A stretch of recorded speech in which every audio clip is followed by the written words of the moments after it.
හොඳයි ආදරණීය දරුවනේ අපි ගියවර පාඩම් ඒකකවලදී කතා කරා තුන්වන පාඩම් ඒකකයට අදාළව 2020 සිට ආපස්සට වසර 10ක විභාග ප්‍රශ්න සහ පිළිතුරු.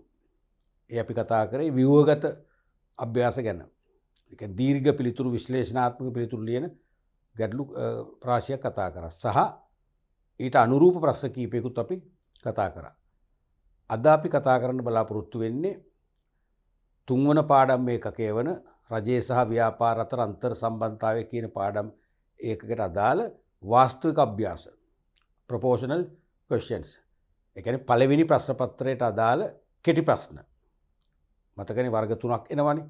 බහුවර්ණ ප්‍රශ්න 30ක්, නිශ්චිත පිළිතුරු සපයන ප්‍රශ්න 10ක්, ඒ වගේම නිවැරදි වචන හෝ වචනය හෝ වචන යොදාගෙන හිස්තැන් පුරවන ප්‍රශ්න 10ක්. අන්නේ වාස්තවික ප්‍රශ්න තමයි අපි කතා කරන්නේ. මම හැම ඒකකයේදීම මේ වාස්තවික ප්‍රශ්න ගැන මතක් කරනකොට මට ඉබේටම ස්වයංක්‍රීය මතක් වෙනවා ඔබට නැවත නැවතත් කියන්න මොකක්ද අවුරුදු ගණනාවක් තිස්සේ අපි අධ්‍යයනයේ යෙදුණා උත්තරපත්‍ර පරීක්ෂණයේදී සහ දැන් මම උත්තරපත්‍ර පරීක්ෂණ සම්බන්ධ නැති වුණත් මගේ මිත්‍රයත් එක්ක මම නිතරම හැම අවුරුද්දම කතා කරනවා සිසුන් වැඩි ප්‍රමාණයක් ලකුණු අඩුවෙන් ගන්න ප්‍රශ්න පත්‍රය තමයි මේ පළවෙනි ප්‍රශ්න පත්‍රය. කෙටි ප්‍රශ්න පත්‍රය. නමුත් සිසුන් ඒකට බර තබන්නේ නැහැ. ඒක ගණන් ගන්නෙත් නැහැ කිව්වට. පිළිගන්නෙත් නැහැ සමහර විට. දැන් මම පේපර් මාකින් කරපු අවුරුදු 12ක කාලය තුල මට මතකයි සමහර ළමයි 85 90 ගන්නවා දෙවෙනි පේපර් එකට. නමුත් පළවෙනි පේපර් එකට සමහරට ඒගොල්ලෝ ලකුණු 55ට 60ට බහිනවා. සමහරට B සාමාර්ථයකින් සෑහීමකටපත් වෙන්න වෙනවා. ඕක කිව්වට පිළිගන්නේ නැහැ. දැන් ළමයිත් එක්ක මම කතා කරනවානේ. ඒ කතා කරද්දී ඒගොල්ලෝ කියන්නේ දැන් අපි තුමා පේපර් එකක් ලියන්න දුන්නම ඒගොල්ලෝ අහනවා MCQ පේපර් එකක්ද? නැත්නම් කෙටි ප්‍රශ්න පත්‍රයක්ද? නං ඕකේ නිකන් බොහොම සතුටෙන් ඉන්නවා ඒගොල්ලෝ. නමුත් මම කිව්වොත් නෑ අද තියෙන සෙකන්ඩ් පේපර් එක ව්‍යුහගත ප්‍රශ්න කිව්වොත් අයියෝ සර් අද ඕක නොකර ඉන්න බැරිද? ඒ ළමයාගේ කැමැත්ත ඒ කියන්නේ ළමයා කැමති වෙලා තියෙන මේ විශේෂ වෙන හේතුව නිසා නෙවෙයි ළමයා හිතන මේ පේපර් එක ලේසි. කොහොම හරි මේක උඩින් පල්ලෙන් ගහන්න පුළුවන් සම්පූර්ණයෙන් වැරදි. මොකද ව්‍යුහගතයේ අපිට යම් ප්‍රශ්නයකට පිළිතුරු විවිධ මානයන්ගෙන් ලියන්න පුළුවන්. අපි ලියන සමහර මාන වර්ධින්න පුළුවන් සමහර මාන හරියන්න පුළුවන්. නැත්නම් එකම පිළිතුර තුල පිළිතුරු කොටස් දෙකක් අපි ලියනවා. ඒ මාන දෙකකින් පැති දෙකකින්.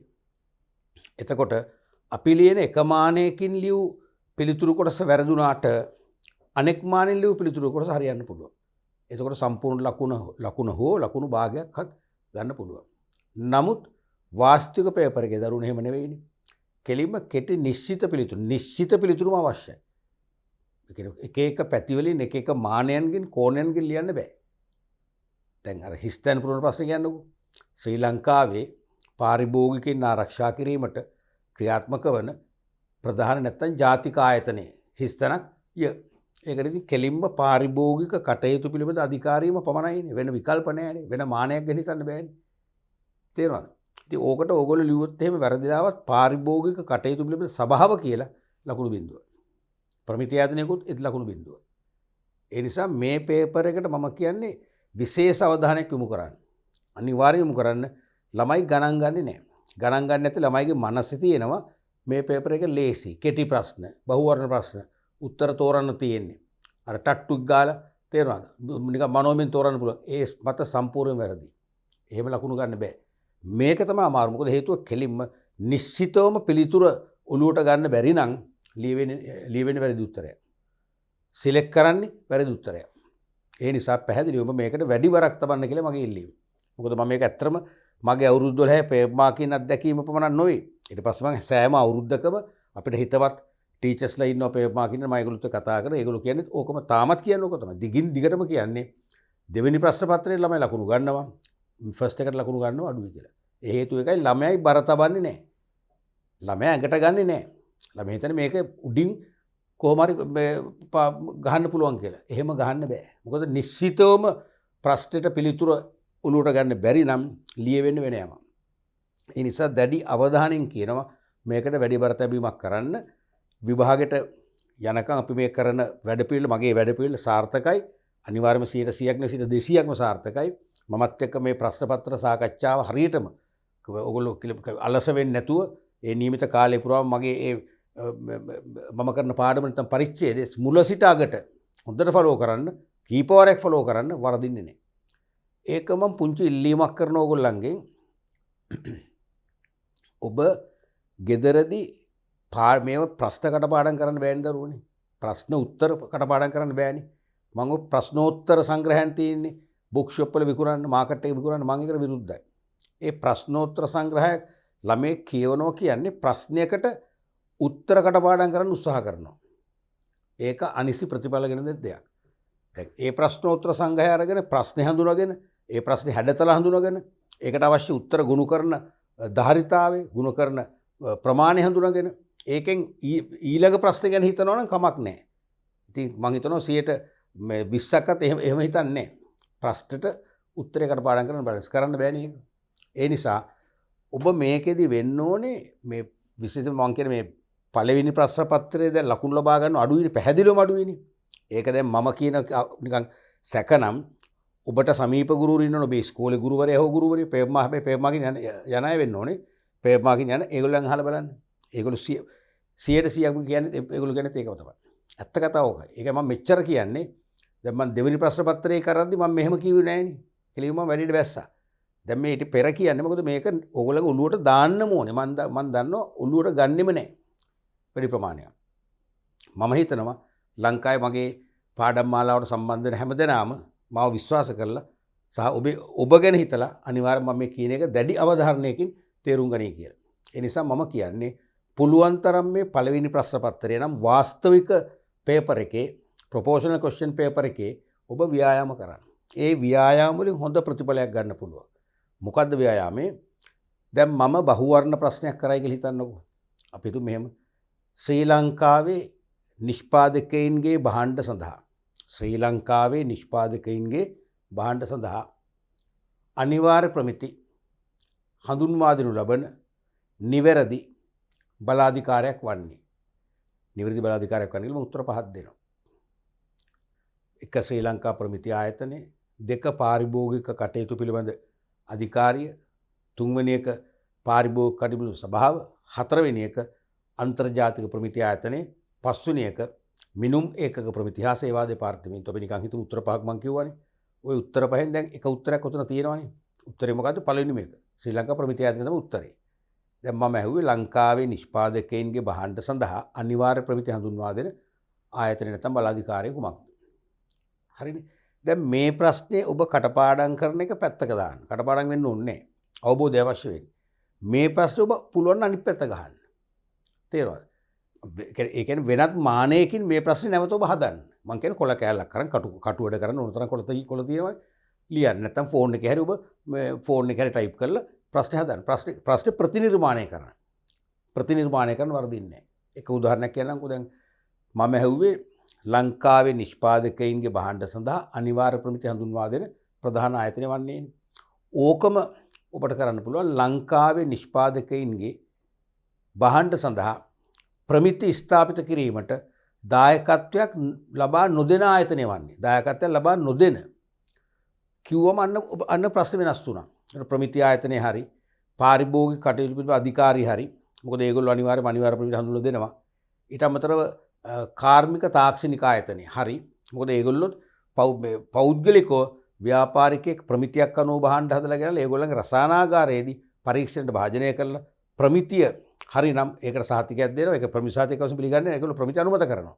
නැත්නම් කියනවා ප්‍රමිතිය නැහැ. මෙන්න මේ අඩුපාඩු හදාගෙන නැවත ඉදිරිපත් කරනවා කියලා. එහෙම සම්බන්ධයිනේ. ඒ වගේ සම්බන්ධ නැති ආයතන ශ්‍රී ලංකා මහ බැංකුව. එහෙනම් මහ බැංකුව තමයි උත්තරේ. ඒ වගේ නිර්මාණය කරන්න. මං කියන එක තේරෙනව නේද? දැන් මම දෙන MCQ ප්‍රශ්නයක් ඔබට පුළුවන් වෙනත් මාන වලින් වෙනත් කෝණ වලින් හදලා ප්‍රශ්න පහක් හදන්න පුළුවන්. ඒක තමයි මම හිතන්නේ ඒක හරිම වැදගත් ළමයි. දැන් මම ඉස්කෝලේ යන කාලේ මම ක්‍රිකට් ගැහුවා. ඒ ප්‍රතිඵලයක් උන්නේ අපිට. ඒ කාලේ අපිට කෝච් වෙලා හිටියේ සිලෝන් ටීම් එකේ පූල් එකේ හිටපු සර් කෙනෙක්. වයසයි එතකොට යාට. RMM ඩිසිල්ලා. ඒ සර් අපිට බයින හරියට. ඒ සර් අපිට කියනවා මැච් එකක් එහෙම පෙරදුනා මෙහෙම බූරුවෝ බල 6 30ක් මම දන්නේ 30 ප්‍රමාණය මොකද්ද කියලා යාගේ. උඹලා 6 30ක් ගහනවට වඩා හරියට කකුල අරගෙන ෆෝර්ඩ් ඩිෆෙන්ස් එකට ඇවිල්ලා හරි කෙලින් විකට් එකකින් බිම දිගේ 4 එකක් ගහන එක වඩනවා. උඹලා 6 30ක් ගහනවට වඩා බිම දිගේ හරි කෙලින් 4 එකක් ගහන එක. ඒක තමයි නියම ෂොට් එක. ඒක තමයි නියම පිටිකරුවගේ ලක්ෂණය. මට ඕක අද වගේ මතකයි. ඒ වගේ මම කියනවා ඔබ MCQ ප්‍රශ්න සහ උත්තර පැය 5ක් කටපාඩම් කරන්න උත්සාහ කරනවාට වඩා මම කරන MCQ එක ප්‍රශ්නයකින් ප්‍රශ්න 5ක් නිර්මාණය කරන්න ඒක ප්‍රබලයි. තේරුණාද කතාව? ඔබ MCQ ප්‍රශ්න 30ක් කටපාඩම් කරන්න උත්තර තේරුම් ගන්න උත්සාහ කරන කාලයට වඩා විනාඩි 5ක් 10ක් 15ක් මැක්සිමම් පැය භාගයක් වැය කරලා MCQ ප්‍රශ්න 5ක් අලුතෙන් හදන්න ඒක ඵලදායකයි. ඒකෙන් ඔබට හොර රහසය. ඔබට නොදැනීම ඒ බහුවර්ණ ප්‍රශ්න රටාවට ඔබ නියම ආකාරයෙන් අවතීර්ණය වෙන්න ශක්තිය ලැබෙනවා. දැනුමක් ලැබෙනවා. අනික් අතින් හිස්තැන් ප්‍රශ්න පවා මම හදන ප්‍රශ්නෙම පුළුවන් වෙනස් කරලා හදන්න ඔබට. ඒක විවිධ පැතිවලින් හදන්න පුළුවන්. මම මේ කියන්නේ මේක කියන්න හේතුවක් තියෙනවා. ඒ තමයි මම මීගමු පන්ති කරන කාලේ හිටියා මගේ පන්ති ගෝලෙක් පිරිමි ළමෙක් මට දැන් නම නම් මතක නැහැ. රොෂාන්. නම මතක වුණා රොෂාන්. එතකොට රොෂාන් පළවෙනි අවුරුද්දේ එක්සෑම් එක හරියට කරගත්තේ නැහැ. ලිව්වා සාමාන්‍ය ඉදිරි පාස් මිසක් විශ්වවිද්‍යාලයට යන්න කොහෙත්ම ප්‍රමාණවත් ලකුණු නැහැ. හැබැයි හොඳ වැඩකාරයෙක්. හොඳට සබ්ජෙක්ට් නොලෙජ් එක තියෙනවා. මුල් අවුරුද්දේ විතර අපිත් එක්ක හොඳට පන්ති වෙලා කතා කරලා අපිත් එක්ක සබ්ජෙක්ට් වයිස් තර්ක කරලා ආගියුමන්ට් ගිහිල්ලා හොඳට ගෙදර යන්නේ එයා යමක් කරගෙන. තේරෙනවා නිකම්ම මේ පන්තිල ඇවිල්ලා අනිත් අය වගේ පොලිමේ පන්තිවල යන්නේ නැහැ. අපිත් එක්ක සමහර පැය භාගයක් විතර ආගියුමන්ට් යනවා. ආගියුමන්ට් කියන්නේ තර්ක. තර්ක කියන්නේ එයා පාඩම් කරනවා. තේරෙනවද? ඒ විෂය දෙකම ලැබෙනවා. නමුත් දෙවන අවුරුද්දේ මගේ ඇරුණා. ඒකට හේතුවක් තියෙන අපි හේතු නොකියනිමුකෝ. ඒ අන්තිම දෙවන අවුරුද්දේ එක්සෑම් අත්තරිය ඔය පෙම්පල හිලවක් නිසා. දෙවන අවුරුද්දේ ආයෙනවා පුනරීක්ෂණ පන්තියට. සර් මම ආයි විභාගෙ ලියනවා කියලා. මම ඔබට පිස්සුද කියලා. මම ඇත්තට ආයෙක ඇහුවේ මම උඹට කියලා ඇහුවේ බොහොම ආදරෙන් බොහොම ලෙන්ගතුව. තේරෙනවද? මොකද දැන් ඇයි මොකද මේ විභාග පිස්සුවක් හැදුනේ? අනේ සර් බෑසේ මම හොඳ පිස්සුවක්. එයා කිව්වා ඉතින්. ගිය අවුරුද්දේ උනේ මෙහෙම අන්තිම අවුරුද්දේ මට මෙහෙම ප්‍රශ්නයකට මුහුණ දෙන්න වුණා. මට ඒකෙන් ඔක්කොම එපා වුණා. දැන් සර් මමත් එක්ක අපේ ගමේ එකම ඉස්කෝලේට ගිහපු හැමදෙනාම කැම්පස් ගියා කිව්වා. මට විතරයි කො යන්න බැරි වුණේ. මට සර් කොහොම හරි කැම්පස් යන්න ඕන. බලන්න එයාට හිතිච්ච වෙලාව අවුරුද්දකට පස්සේ. කියන්නේ තමන්ගේ යාළුවෝ කැම්පස් එකට සිලෙක්ට් වුණාම තමයි මෙයාට මතක් වෙන්නේ මේ මෙයා විභාගේ මේ අවුරුද්දේ ලියලා ඊළඟ අවුරුද්ද කළේ නැහැ. ඔන්න දැන් මතක් වුණා ඊළඟ අවුරුද්ද කරේ නැහැ. ඊළඟ අවුරුද්දම කළේ. අවුරුද්දක් අත්තරිය. තේරුණාද? ඒ අත්තරපු අවුරුද්ද වන විට තමයි එයාගේ ගමේ යාළුවට මේ කැම්පස් සිලෙක්ට් වුණා කියලා ඔන්න ආරංචි වෙන්නේ. අන්න එතකොට එයාට කැක්කුම හැදෙනවා. අපි කියන උණ හැදෙනවා. කැම්පස් උණ හැදෙනවා. ඉතින් ඒ ඇවිල්ලා කියනවා. මොකද උඹ පිස්සු ගලින්න එපා. කෙරෙන්න ඕන මෙහෙමයි නෑස මං කරනවා සර් කියලා කරා. හැබැයි නියමටම කරාලා. නියමටම කළා. ඒ මම ළඟ අදත් මට මතක් වුණොත් මම වෙලාවක ගිහලා පෙන්නන්නම් ඕගොල්ලන්ට මේ ප්‍රෝග්‍රෑම් එකකදී එයාගේ අත් අකුරෙන් ලියපු බහුවර්ණ ප්‍රශ්න තාම තියෙනවා. එයා අන්තිමට මගේ පුනරීක්ෂණ පන්ති ඉන්න ගමන් මම අද යම් පාඩම් ඒකකයට අදාළව MCQ ප්‍රශ්න කීපයක් කතා කරොත් කියන්නේ මම ප්‍රශ්න 20ක් කරොත් 20ක් කියන එකට මම කියන්නේ අඩු ගානේ ප්‍රශ්න 5ක් සමහරට 10ක් තේරෙනවා මම 30ක් කරොත් 10ක් විතර මැක්සිමම් එයා හදන් එනවා ඒ මම කරපු ප්‍රශ්නම වෙනස් විදිහට හදලා මම ඉතින් ඒවෙන් හොඳ ප්‍රශ්න ගන්නවා අරගෙන ඊළඟ පේපර්ස් වලට මම දාලා මම කියනවා මේක සකුරාගේ ප්‍රශ්නය සකුරානේ ඒකේ නික්නේම් එක ඒ යාළු ඔක්කොම කියන්නේ ඒකට සකුරා කියලා හේතුවක් එකකට තියෙනවා මටත් දැන් මට ප්‍රශාන්තට මතක සකුරා මං කියන මේක සකුරාගම මුළු පන්තිම දන්නවා මං මේක සකුරාගේ ප්‍රශ්නයක් බලන්න කොච්චර හොඳද මෙයාගේ මේ දැක්ම දැන් බලන්න මෙයාට කොච්චර හොඳ විෂය දැක්මක් තියෙනවද විභාග ප්‍රශ්න පත්‍රයේ ප්‍රශ්න අවබෝධයක් තියෙනවද කියලා මං එයාටත් හොඳට ඒක ඇප්‍රීෂিয়েට් කරලා ළමයිවත් මොකද කරන්නේ මොටිවේට් කරනවා තේරෙනවද දැන් මම කියන්නේ දැන් මට කියන්න අවශ්‍ය නැහැ මගේ ප්‍රශ්නයක් කියලා මම මේක කවදාකවත් කියන්නේ ළමයි එහෙම කරපු එක ප්‍රශ්නයක් එක මොකක් නේ එක ප්‍රශ්නයක් ඒ අවුරුදු විභාගයට ආවා ඒ කියන්නේ ඒ පුතා ඒ ප්‍රශ්නේ මගේ අතට පත් නොකළා නම් මම පවා ඒවකටත් මම අවුරුදු 20ක් විතර උසස් පෙළ ඉගෙනීම් කටයුතු කරලා අත්දැකීම් තිබුණා වුණාට ඒ දරුවා ඒ ප්‍රශ්නේ නොකළා නම් මම වුණත් එයා හිතපු කෝණයෙන් ඒ සංකල්පය දකින්නේ නැහැ. මම වුණත් එයා හිතපු කෝණයෙන් වැඩ කරලා ඒ ප්‍රශ්නේ ළමයි අතර මගෙන් පත් වෙන්නේ නැහැ. ඒ ප්‍රශ්නේ වැඩ කරා විභාගයට. මම ඊට පස්සේ අවුරුදු ගාණක් මේ මේගොම පන්තියේ ළමයිට මේක නැවත නැවත සිහිපත් කරා. ඒකෙන් අනිත් ළමයි මොටිවේට් වුණා. අභිප්‍රේරණය වුණා. තව ළමයි ගණනාවක් ඒ හරහා මට ප්‍රශ්න හදලා ගෑනලා පෙන්නුවා. මම ඔබට ගෑනලා පෙන්නන්න. දැන් ඕගොල්ලෝ මන් දන්නේ නැහැ කරනවද කියලා. මමත් සතුටු එහෙම හදනවා කියලා පෙන්නු ඉල්ලීමක් කරාම ළමයි මට බුරුතු පිටින් ගෑනලා මෙන්න අපි හදුව මෙහෙම සමහර සතියවල මට කියවන්න බැරි තරම් ප්‍රශ්න ගයක් දෙනවා. මම හැබැයි පුළුවන් තරම් කියවනවා. ඒක හොඳ දේ මං අගය කරන පන්තියේ. නරක දෙයට මං අගේ මුකුත් කියන්න යන්නේ නැහැ. මම පුද්ගලිකව ළමයට කියනවා මෙන්න මේ ප්‍රශ්න පුතේ මේ වගේ හදන්න එපා මේ වගේ නම් අහන්නේ නැහැ විභාගෙට මෙහෙමයි කියලා අවබෝධ කරලා දෙනවා. නැත්නම් එයා මානසික වැඩනවනේ. එයාලගේ හොඳ පැත්ත මම නිතරම මේ ඇප්‍රීෂিয়েට් කරනවා පන්තියේදී. ඒකෙන් හොඳ ප්‍රතිඵල ගත්තා. අවසානයේ ඔය රොෂාන් නැත්නම් සකුරා කියන පුතා දිස්ත්‍රික්කේ 2 හෝ 3 මට දෙකට පැටලලා තියෙන එක්ක දිස්ත්‍රික්කේ දෙවනිය 3 වෙනියට තමයි විභාග පාස් වුනේ අවුරුද්දකට අත්හැරලා. තේරෙනවද? ඉතින් අන්තිමට ප්‍රතිඵල ආවන් පස්සේ මට ප්‍රතිඵල කිව්වේ අඬ ඇවිල්ලා කිව්වේ සර් නැත්තම් මං විභාග පාස් වෙන්නේ නැහැ කිව්වා. සර් තමයි මට විෂය හිතන්න පුරුදු කළේ තාර්කිකව. සර් තමයි මට ප්‍රශ්න වලට කියන ප්‍රශ්නෙට යන්න ප්‍රශ්නය තුළට යන්න ප්‍රශ්නය තුළ ජීවත් වෙන්න. පළමු ප්‍රශ්නය තුළ ජීවත් වෙලා ඒ ජීවත් වෙන ගමන් ඒ ප්‍රශ්නට අවශ්‍ය පිළිතුරු ගොනු කරන්න කියලා දුන්න සර් තමයි. ලොකු ලෙක්චර් එකක් මට දුන්න පුද්ගලයා. අඬ කිව්ව කොල්ලන්. තියා ලොකු පන්නරයක් ලැබුවා මම දන්න එක අත්දැකීම. ඒක උදාහරණයක්. තව උදාහරණ ගන්නකොත් අපිට මේ පාඩම කරන්න වෙන්නේ නැහැ. ඒ නිසා පැහැදිලිවම සතිපතා මගේ ප්‍රෝග්‍රෑම් පරිශීලනය කරන්න. ඒකෙදි මම හදන ප්‍රශ්න වෙනත් මුහුණුවරයන්ගෙන් ඔබ හදන්න හරි වැදගත් ළමයි. ඒක මම හිතන්නේ පාඩම් කිරීම උච්චතම අවස්ථාව. පැහැදිලිද? රයිට්. ඒ ඉල්ලීම කරමින් අපි පටන් ගමුවද පළවෙනි ප්‍රශ්නය 2020 විභාග ප්‍රශ්න පත්‍රයේට යොමු වෙච්ච ප්‍රශ්නයක්. නිවැරදි පිළිතුර තෝරාහි අංකයේ ප්‍රශ්න ඉදිරියේ තිත් පිළිවෙල දන්නවනේ විභාගෙදි තිත් පිළිවෙල වරහන් ඇතුලේ අපි ලියන්න ඕනේ. මේ කාවේ 9 වෙනි ප්‍රශ්නය වශයෙන් 2020 වාස්තුක පේපර් එක නැත්නම් 2020 පළවෙනි ප්‍රශ්න පත්‍රයේ 9 වෙනි ප්‍රශ්නය බහුවර්ණ ප්‍රශ්නක වූ ප්‍රශ්නය. පහත වගුවේ ශ්‍රී ලංකා මහ බැංකුව විසින් භාවිතා කරනු ලබන මූල්‍ය ප්‍රතිපත්ති උපකරණ සහ ඒවාට අදාළ විස්තර දක්වා ඇත. පැහැදිලිනේ? අපි න්‍යාය කොටස් කතා කරා මහ බැංකුව භාවිතා කරන මූල්‍ය ප්‍රතිපත්ති උපකරණ. හේවත් මූල්‍ය පාලන උපකරණ 5ක්. ඒ උපකරණ සහ ඒවාට අදාළ තොරතුරු විස්තර තමයි තියෙන්නේ. එතකොට මේකෙන් අහන්නේ අනිවාර්යයෙන් මේ දෙකේ ගැළපීම වෙන්නේ නැතිනේ. ඔව්. මෙතින් ඉහතදී ඇති උපකරණ අනුපිළිවෙල අනුව විස්තර නිවැරදිව ගලපා ඇති වරණය ගැළපීම තමයි අහන්නේ. පැහැදිලිනේ? එතකොට පළවෙනි කාරණා නිත්‍ය තන්පතු පහසුකම් අනුපාතය. නිත්‍ය තන්පතු පහසුකම් අනුපාතය. බලන්න මේ පැත්ත විස්තර කරනකොට මොකද මේක ස්ලයිඩ් දෙකකට තියෙන්නේ මොකද ප්‍රශ්න දීර්ඝයිනේ. මහ බැංකුව විසින් රජයේ සුරකුම්පත් ස්ථාවර හෝ తాවකාලික පදනම යටතේ මිලදී ගැනීම සහ විකිණීම. දන්නවනේ.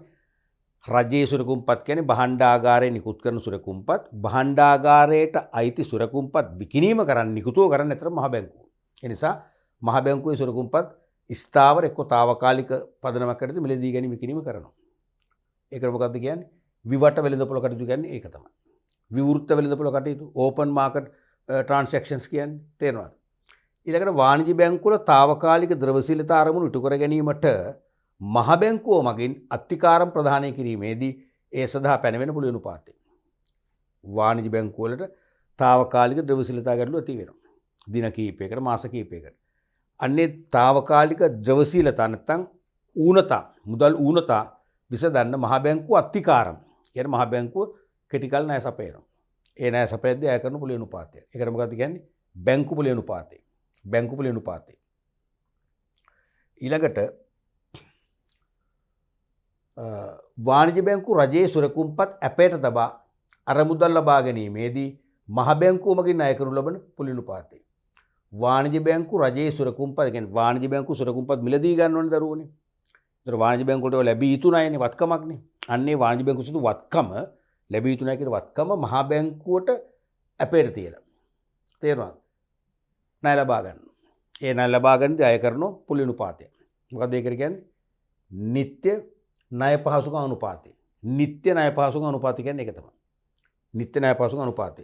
ඒ කියන්නේ මේකට එන්නේ C. නිත්‍ය ණය පහසුකම් අනුපාතය. C. හතරවෙනි එකට එන්නේ. ඊළඟට වාණිජ්‍ය බැංකුව විසින් තම තැන්පතු වලින් මහ බැංකුවේ තැන්පතුවක් ලෙස පවත්වාගෙන යා යුතු ප්‍රමාණය. ඒක පැහැදිලිවම ප්‍රශ්නය තුලින් කියලා නැහැ කමක් නැහැ. ඒක අපිට අයිඩියා කියනවා කියනකොට වාණිජ්‍ය බැංකුව විසින් තම තැන්පතු වලින් තමන්ගේ මුළු තැන්පතු ධාරිතාවෙන් මහ බැංකුවේ අවම තැන්පතුවක් වශයෙන් මුදලින්ම ගිහලා තැන්පතුවක් කරන්න ඕනේ. ඒක මහ බැංකුව කලින් කාලට නියම කරනවා. දැන් ගාන 8.5%. වාණිජ්‍ය බැංකුවල මුළු තැන්පතු ධාරිතාවෙන් 8.5% මහ බැංකුවේ ඒ වාණිජ්‍ය බැංකුව නමින් තියෙන ජංගම ගුණ විල දාන්න ඕනේ. ඒකට කියන්නේ මොකද්ද? ව්‍යවස්ථාපිත සංචිත අනුපාත කියන්නේ ඒක තමයි. ව්‍යවස්ථාපිත සංචිත අනුපාත. තේරුණාද? ඒකට එන්නේ එතකොට D. ඊළඟට වාණිජ්‍ය බැංකුව ඔවුන්ගේ අතිරික්ත අරමුදල් රජයේ සුරකුම්පත්වල ආයෝජනය කිරීමේදී මහ බැංකුව විසින් ගෙවනු ලබන පොළි අනුපාතය. වාණිජ්‍ය බැංකුව විතරක් නෙවෙයි වාණිජ්‍ය බැංකුවයි ප්‍රාථමික වෙළෙන්දුව මතකයිනේ. දෙගොල්ලම දැන් මේක ගත්ත එක පැත්තක් කවන්නේ. වාණිජ්‍ය බැංකුව සහ ප්‍රාථමික වෙළෙන්දුව ඔවුන්ගේ අතිරික්ත මුදල් රජයේ සුරකුම්පත්වල ආයෝජනය කරනවා. රජයේ සුරකුම්පත් මිලදී ගන්න ආයෝජනය කරනවා. ඒ කියන්නේ රජයට ණය සපයනවා. එතනදී ඒගොල්ලන්ට පොලියක් ගෙවනවා මහ බැංකුවේ. මොකක්ද ඒකට කියන්නේ? නිත්‍ය තැන්පතු පහසුකම් අනුපාතය. නිත්‍ය තැන්පතු පහසුකම් අනුපාතය. මෙතන මේ තියෙන්නේ. එහෙනම් ඒක තමයි ඒකට එන්නේ E. ඒකට එන්නේ E. ඊළඟට විවට වෙළඳ පොලකට අපි කිව්වා මහ බැංකුව විසින් රජයේ සුරකුම්පත් ස්ථාවරව తాවකාලික පදනමක් කරද්දී මිලදී ගැනීම සහ විකිණීම. එහෙනම් මේකට එන්නේ A. එහෙනම් පිළිතුර වෙන්න ඕනේ EADC බැංකු පොලි අනුපාතය කියන්නේ. එතකොට වාණිජ්‍ය බැංකුවල తాවකාලික ද්‍රව්‍ය සීලතා අරමුණු ඉටු කර ගැනීමට මහ බැංකුව මගින් අත්තිකාරම. නැත්නම් ණයදී මෙදී අය කරන පොලි අනුපාතය. මතකද? ඒක තමයි මේ තියෙන්නේ බැංකු පොලි අනුපාතය. එහෙනම් ඒකට එන්නේ මොකද්ද? B. එතකොට අපිටෙන් ආවේ EADC B. උත්තරේ 5. උත්තරේ 5. පැහැදිලි එක ලේසිය අමාරු නෑ. අර ප්‍රශ්න දිගක විතරයි තියෙන්නේ. මේක 2019 විභාග ප්‍රශ්න පත්‍රයට යොමු වෙච්ච ප්‍රශ්නය. පළවෙනි ප්‍රශ්න පත්‍රයේ 5 වෙනි ප්‍රශ්නය වශයෙන් බහුවර්ණ ප්‍රශ්න කොටසින් 5 වෙනි ප්‍රශ්න වශයෙන් ආව ප්‍රශ්නේ. ශ්‍රී ලංකාවේ බදු වර්ග කිහිපයක් පහත දැක්වේ. බදු වර්ග කිහිපයක් දීලා තියෙනවා. සමාගම් බද්ද, ජාතිය ගොඩනැගීම බද්ද, එකතු කළ අගේ මත මද්ද, වැට් එක මතකයිනේ. රේගු බද්ද, කස්ටම් ඩියුටි එක, සුරා බද්ද, ප්‍රාග්ධන ලාභ බද්ද. ප්‍රාග්ධන ලාභ බද්ද දැන් අපි කරන්නේ නැහැ සිලබස් එක අනුව. මොකද හේතුව ඒක දැන් නැති නිසා. තේරෙනවද? ඒක බොහොම අඩුවෙන් විභාගයට අහන්නේ සිලබස් එක නැති නිසා අපි කරන්නේ නැහැ. ඉහත දෑ අතුරෙන් ඍජු බදු වර්ග පමණක් අඩංගු වරණය. මතකනේ ඍජු බදු කියන්නේ මොකද්ද? බදු ගෙවන්න විසින් බදු බර දරා ගන්නවා. කාටවත් බදු බර පවරන්න බෑ, විතැන් කරන්න බෑ. වක්‍ර බදු කියන්නේ බදු ගෙවන පක්ෂය විසින් බදු ගෙව්වට ඒ බද්දේ අවසාන බර, හෙවත් බද්දේ වියදම, බද්දේ අලාභය භාණ්ඩ හා සේවා මිලට එකතු කරලා පාරිභෝගිකයාට විතැන් කරනවා. ඒක තමයි වක්‍ර බදු කියන්නේ.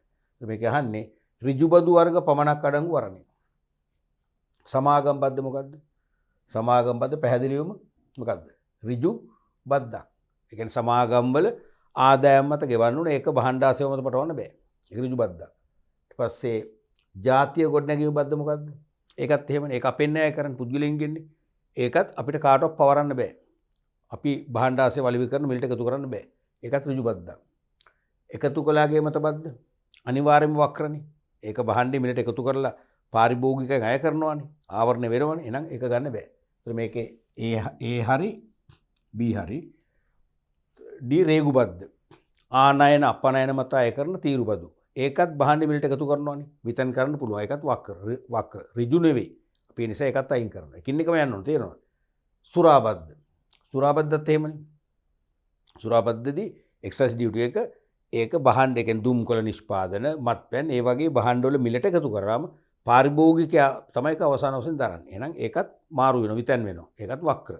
එහෙනම් ඒකත් නෙවෙයි උත්තරේ. ප්‍රාග්ධන ලාභ බද්ද. දැන් යම් පුද්ගලයෙක් තමන් සතු කොටස්, සමාගමක කොටස්, ලේඛනගත සමාගමක කොටස් වැඩි මිලකට අලෙවි කරාම ලැබෙන ලාභය ප්‍රාග්ධන ලාභය. අන්නේ ප්‍රාග්ධන ලාභය මත මම බද්දක් ගෙවන්න ඕනේ. ඒකත් මට කාටවත් පවරන්න බෑ. මමම විඳදරා ගන්න ඕනේ. එහෙනම් ඒකත් මොකද්ද? ඍජු බද්දක්. එහෙනම් උත්තරේ එනවනේ මෙන්න මේ තුන. ABF. ABF කියන්නේ උත්තරේ 2. පැහැදිලි වුණානේ? ඊළඟ ප්‍රශ්න බලමු. මේක 2019 විභාග ප්‍රශ්න පත්‍රයටම යොමු වෙච්ච ප්‍රශ්නයක්. ඒ 6 වෙනි ප්‍රශ්නය වශයෙන්. ඉස්සෙල්ලා එක පහනේ බහුවර්ණ ප්‍රශ්න අතරේ 6 වෙනි ප්‍රශ්න වශයෙන් යොමු වෙච්ච ප්‍රශ්නය. කිසියම් භාණ්ඩයක කල්ලිකුත් වීමේ දිනේ සඳහන් නොකිරීම තුලින් උල්ලංඝනය වන්නේ පාරිභෝගිකයාගේ කුමන අයිතිවාසිකමක්ද? පාරිභෝගික අයිතිවාසිකම් 8ක් කතා කර මතක ඇති. සවන් යොමු කරවා ගැනීම, තොරතුරු දැන ගැනීමේ අයිතිය, තෝරා ගැනීමේ අයිතිය, ආරක්ෂාව සලසා ගැනීමේ අයිතිය, මූලික අවශ්‍යතා සපුරා ගැනීමේ අයිතිය, අධ්‍යාපනයට අයිතිය මතකයි 8ක්. එතකොට මේ අහන්නේ යම් භාණ්ඩයක කල්ලිකුත් වීමේ දිනේ date of expiry කල්ලිකුත් වීමේ දිනේ සඳහන් වෙලා නැහැ. ලේබල් එක හෝ ඇසුරුමේ සඳහන් කරලා නැහැ. එවන එක වැරදි. අනිවාර්යයෙන්ම කල්ලිකුත් වීමේ දිනේ තියෙන්න ඕනේ. තේරුණාද? එහෙමනම් ඒකෙන් උල්ලංඝනය වෙලා තියෙන්නේ. ඒ නිසා පාරිභෝගිකයාගේ අයිතිවාසිකම ඔටෝමැටිකලි උල්ලංඝනය වෙනවා. සමහරට නිෂ්පාදකයා ඒ ලේබල් එක හෝ ඇසුරුමේ කල්ලිකුත් වීමේ දිනේ දැම්මේ නැත්තේ අයිතිවාසිකම උල්ලංඝනය කිරීමේ චේතනාව නෙවෙයි. එනමුදු ඒ කල්ලිකුත් වීමේ දිනේ ඇතුළත් නොකිරීම නිසා ඔටෝමැටිකලි ස්වයංක්‍රීයව අපේ අයිතිවාසිකමක් බැහැර වෙලා යනවා, විනාශ වෙලා යනවා. මොකක්ද අයිතිවාසිකම? දැන් අපිට කල්ලිකුත් වීමේ දිනේ දැනගන්න ඕනේ ඒක තොරතුරක්නේ. කල්ලිකුත් වෙලා නම් අපි ගන්නෙ නෑ. කල්ලිකුත් වෙන පෙර අපි ගන්න තොරතුරක්නේ. තොරතුරු දැනගන්න අපට අයිතියක් තියෙනවනේ. එහෙනම් මේ නිසා අපට තොරතුරු දැන ගැනීම අයිතිය මොකද වෙන්නේ? උල්ලංඝනය වෙනවා. අපට ඒක ක්‍රියාත්මක කරන්න බැරි වෙනවා. එහෙනම් උත්තරේ මොකද්ද? තොරතුරු දැන ගැනීමට අයිතිය. මම හැමදාම දැන් මේ කරපු පාඩම් ඒකක වලට අදාළව MCQ ප්‍රශ්න බහුවර්ණ ප්‍රශ්න කතා කරද්දී කිව්වේ පළවෙනි හෝ දෙවෙනි පිළිතුර කොච්චර විශ්වාස වුණත් හරි උත්තරේ කියලා. පිළිතුරු පහම කියවන්න කියලා කියන්නේ. නමුත් මේ වගේ එකකට එහෙම ඕනේ නැහැ. කලාතුරකින් මේ වගේ chance එකක් හම්බ වෙනවා. මේක ඕනේ නැහැ, අවශ්‍ය නැහැ. ඒ පැහැදිලිවම ඔබ කියන ප්‍රශ්නෙම්ම උත්තරේ කියනවනේ. කල්ලිකුත් වී දිනේ දැම්මේ නැහැ කියන්නේ කල්ලිකුත් වීමේ දිනේ උපරිම සිල්ලර මිල අඩංගු ද්‍රව්‍ය නිෂ්පාදකයාගේ නම සහ ලිපිනය අපිට දැනගන්න ඕනනේ. ඒ තොරතුරු අපිට දැනගන්න අයිතියක් තියෙනවා. එහෙනම් මේ තොරතුරක් සඳහන් කළේ නැහැ කියන්නේ අපේ අයිති උල්ලංඝනය කරන පැහැදිලිවම අනිත් උත්තර නොගියත් කමක් නැහැ. ඕන නිකන් ඉතින් කියවන්න ඕන. මූලික අවශ්‍යතා සපුරා ගැනීමට අයිතිය, තෝරා ගැනීමට ඇති අයිතිය, තොරතුරු පාරිභෝගික අධ්‍යාපනයට ඇති අයිතිය, ආරක්ෂාව සලසන. ඒ හතරම නෙවෙයිනේ. පැහැදිලිව මොකක්ද එහෙනම් තොරතුරු දැන ගැනීමට ඇති අයිතිය. මේ වගේ ප්‍රශ්නක ඒ උත්තරේ කෙලින්ම සිලෙක්ට් කරන්න කමක් නැහැ. මොකද ඒක අපේ විශ්වාසයෙන්ම ගන්න පුළුවන්. වෙන පැතිවල අපිට ඔළුව දාන්න ඕනේ නැහැ නේ. පැහැදිලිද? උත්තරේ 3. ඊළඟ ප්‍රශ්නේ බලමු. 2018 විභාග ප්‍රශ්න පත්‍රයට යොමු වෙච්ච ප්‍රශ්නයක්. ඒත් තමයි 5 වෙනි ප්‍රශ්නේ. සාමාන්‍යයෙන් මේ 3 වන ඒකකයට අදාළව බහුවර්ණ ප්‍රශ්න ගොඩාක් වෙලාට අහන්නේ එක්කෝ 5 එක්කෝ 6. කලාතුරකින් තමයි 4 හෝ 7 8 9ට යන්නේ. සාමාන්‍යයෙන් 5 6 තමයි දෝලණය වෙන්නේ. ඒක උඩ තේරීම කරනකොට. මේ 2018 විභාග ප්‍රශ්න පත්‍රයේ පළවෙනි ප්‍රශ්න පත්‍රයේ 5 වෙනි ප්‍රශ්නේ. පාරිභෝගික ආරක්ෂණය තුලින් ලැබෙන ප්‍රතිලාභ කිහිපයක් පහත දැක්වේ. පාරිභෝගික ආරක්ෂණය නිසා ලැබෙන වාසි. කාටද කියලා නැහැ. ඉහත නිතරම මේ ප්‍රශ්නේ කියවලා හරිද මේකට අපි යොමු වෙන්නේ එහෙමයි. MCQ වලදී අපිට අඩුම කාලයකින් පිළිතුරු හොයාගන්න යන්නේ කොහොමද? මුලින්ම ප්‍රශ්නේ කියවනවා. එකපාරෙන් තේරෙනවා එහෙම නැත්නම් දෙපාර උපරිම තුන් පාරක් කියවද්දි ප්‍රශ්නේ තේරෙනවා. එක්ක මුලින්, එක්ක මැදින්, එක්ක අගින් අපිට ටක් ගාලා ප්‍රශ්න මේ වෙනවා. එතකොට තෝරගෙන ඊට පස්සේ බලන්න අහන්නේ මොකද්ද කියලා. දැන් ප්‍රශ්නේ තෝරගත්ත, තේරුම් ගත්ත, අහන්නේ මොකද්ද? අහන්නේ ඉහත දෑතුරෙන් ව්‍යාපාරිකයෙකුට පමණක් ලැබෙන ප්‍රතිලාභ ඇතුළත් පිළිතුර. මොකද පාරිභෝගික ආරක්ෂණය නිසා පාරිභෝගිකයන් වශයෙන් අපිටත් වාසි ලැබෙනවනේ. අහන්නේ අපේ වාසි නෙමෙයි ව්‍යාපාරිකයන් පැත්තේ වාසි. පැහැදිලි? අන්න දැන් වැඩේ ක්ලියර්. දැන් ප්‍රශ්නේ දන්නවා අහන්නේ මොකද්ද කියලා අපි දන්නවා. එහෙනම් අපිට අහන්නේ මොකද්ද? ව්‍යාපාරිකයන් ලැබෙන වාසිනේ. එහෙනම් ව්‍යාපාරිකයන් ලැබෙන වාසි කියලා අපේ ඔළුවේ අපි තියෙනවා. ඒ ඔළුවේ අපි එක වැඩ කරමින් උත්තර පහ කියවන. ඒතර අපිට උත්තර සිලෙක්ට් කරන්න පුළුවන් බොහොම අඩු කාලයකින්. ගෙවන මුදලට සරලන වටිනාකමකදී බහන්න පරිභෝජනය කිරීමට හැකි වීම. ඒක ව්‍යාපාරිකයන් වෙන එක අපිටනේ. පාරිභෝජනය ඒක උත්තරේ නොවේ. පාරිභෝගික විශ්වාසය දිනා ගැනීමට හැකි වීම. ඒක හරි නේද? ඒ කියන්නේ පාරිභෝගික ආරක්ෂණය තුලින් ව්‍යාපාරිකයොත් නීත්‍යානුකූලව නැත්තම් ආචාර ධර්මානුකූලව සමාජ වගකීම් අනුගමනය කරමින් ව්‍යාපාර කටයුතු වල නියැලීමට පෙළඹෙනවා. නැත්තම් යහපත් ව්‍යාපාරිකයෙක් විදියට සක්‍රිය වෙන්න ඒගොල්ලෝ අනිවාර්යයෙන්ම ස්වයංක්‍රීයව ක්‍රියාත්මක වෙනවා. එහි ප්‍රතිඵල වෙන්නේ මොකද්ද? පාරිභෝගිකයන්ගේ විශ්වාසය දිනා ගන්න හැකියාව ලැබෙනවා. ඒක හරි. ව්‍යාපාර පැත්ත ලැබෙන වාසිය. භාණ්ඩේ ප්‍රවර්ධන පිරිවැය අඩු කර ගැනීමට හැකි වීම. ඔව් ඒකත් ගන්න පුළුවන්. මොකද පාරිභෝගික ආරක්ෂණය තුල ව්‍යාපාරිකයා ජීවත් වෙනකොට පාරිභෝගික ආරක්ෂණය කියන සංකල්පය ඇතුලේ ව්‍යාපාරිකයා ජීවත් වෙනවා කියන්නේ එයා පාරිභෝගික ආරක්ෂාවට අදාළ නීති රීති කඩ කරන්නේ නැහැ කියන එක ඉතින් ගම්ම වෙනවා. පාරිභෝගිකයන්ට වගකීමෙන් වැඩ කරනවා කියන එක ගම්ම වෙනවා. ආචාර ධර්ම මත ක්‍රියාත්මක වෙනවා කියන එක ගම්ම වෙනවා. කොටින්ම ඔහු යහපත් ව්‍යාපාරික පුරවැසියෙක් කියන එක ගම්මමාන වෙනවා. එහෙමනම් වෙළඳ පොළ නැමැති පාරිභෝගිකයෝ එවැනි ව්‍යාපාරිකයන්ට පෙම් බඳිනවමයි ආදරය කරනවමයි. එවැනි ව්‍යාපාරිකයන් සමග දිගින් දිගටම පක්ෂපාතීව සමීපව ගනුදෙනු කරන්න කැමැත්තක් ඇති වෙනවා. ඒ මොකද ඒගොල්ලෝ පාරිභෝගිකයන් ලොකු විශ්වාසයක් තියෙනවා මේ ව්‍යාපාරිකයන්ගෙන් අපිට කිසිම හානියක් වෙන්නේ නැහැ. මෙයා බාල භාණ්ඩ විකුණන්නේ නැහැ. මෙයා ප්‍රමිතිය බාල කරලා විකුණන්නේ නැහැ. මෙයා භාණ්ඩ ද්‍රව්‍ය කලවම් කරලා ගුණත්වය බාල කරන්නේ නැහැ. මෙයා වැඩි මිලකට විකුණන්නේ නැහැ. අන්න විශ්වාසයක් ඇති වෙනවා.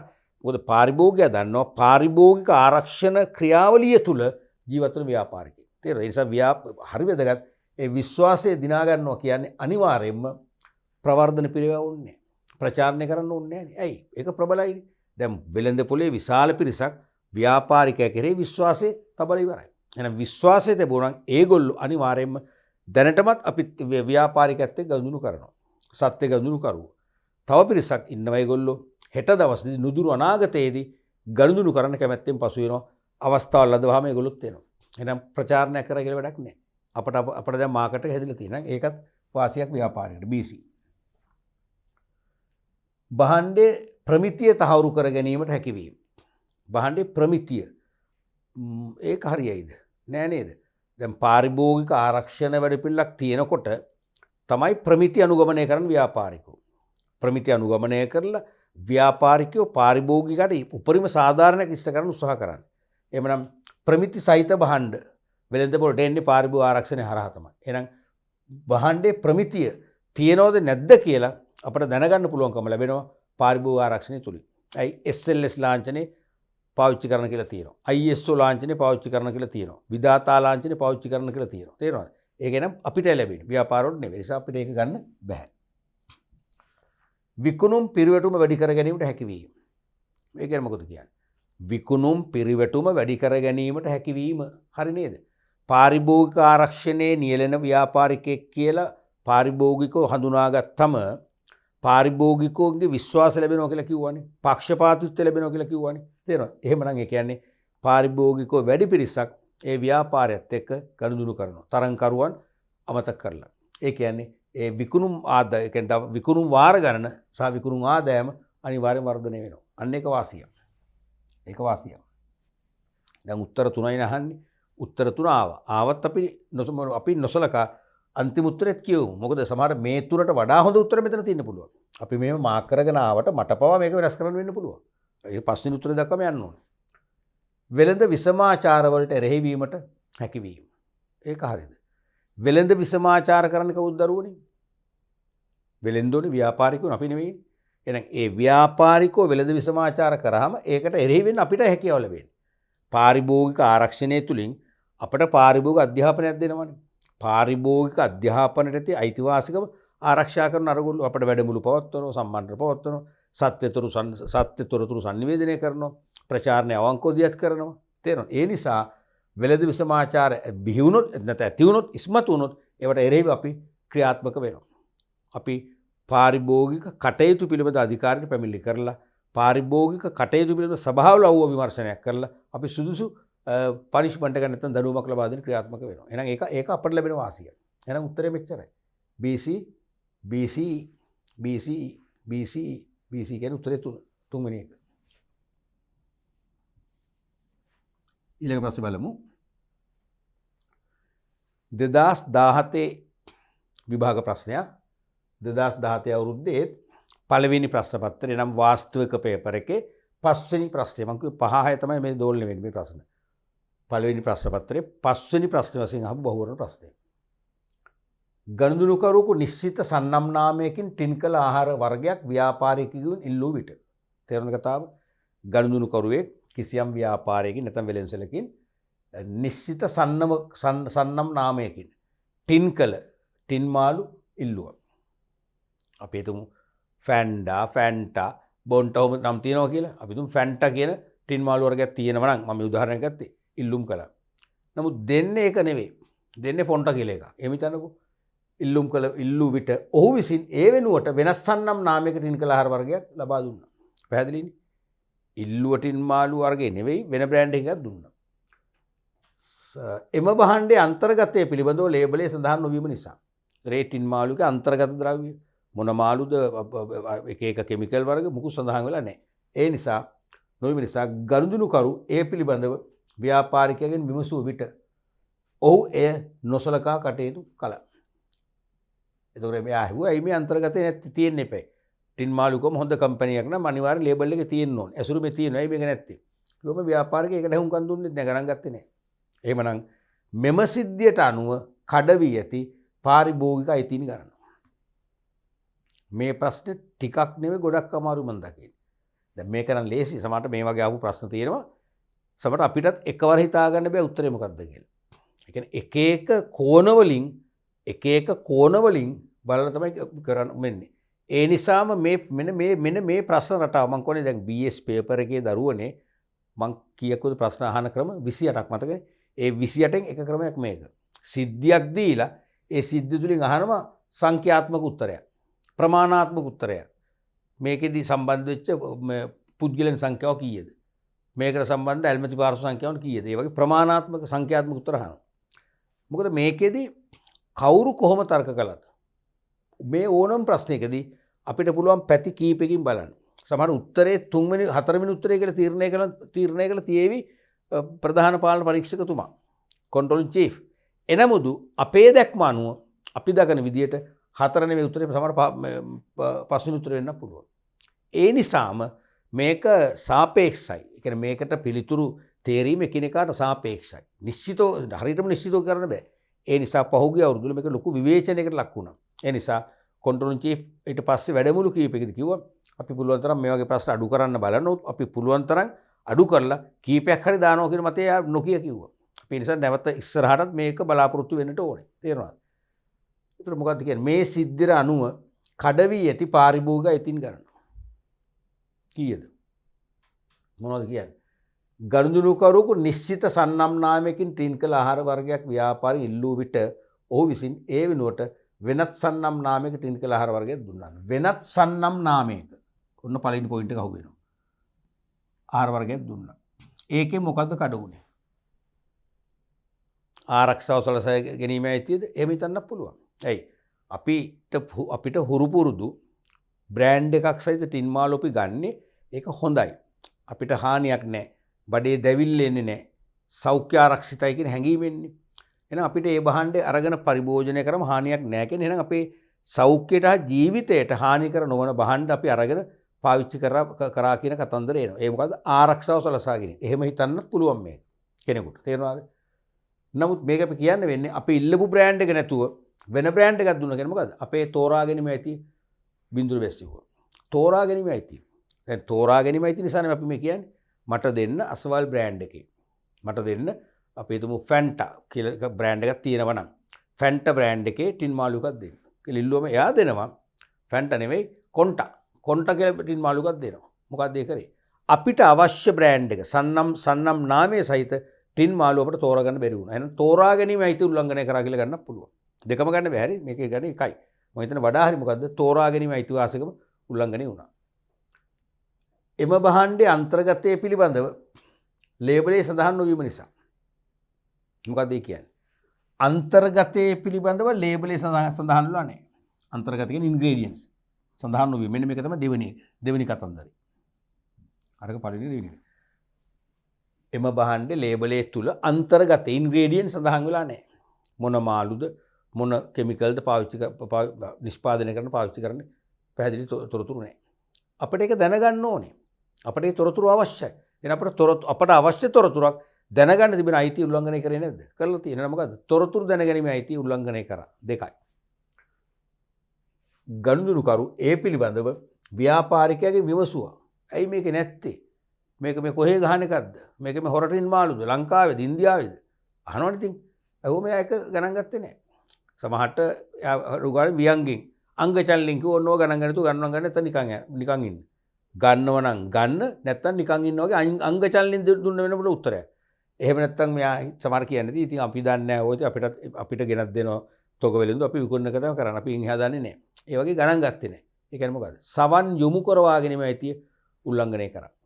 අපට අයිතියක් තියෙනවා මෙයාගේ සවන් අපේ පැත්තට හරව ගන්න. ඇයි මේකේ නැත්තේ?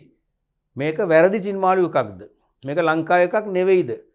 මේක පිටරටින් කන්ඩෙම් කරලා මෙහෙට ගෙන්නපු හොර වහණ්ඩයක්ද කියලා අපි අහනවනේ. ඇහුවම අරයාගේ අපි සාධාරණ උත්තරයක් අපේක්ෂා කරනවා.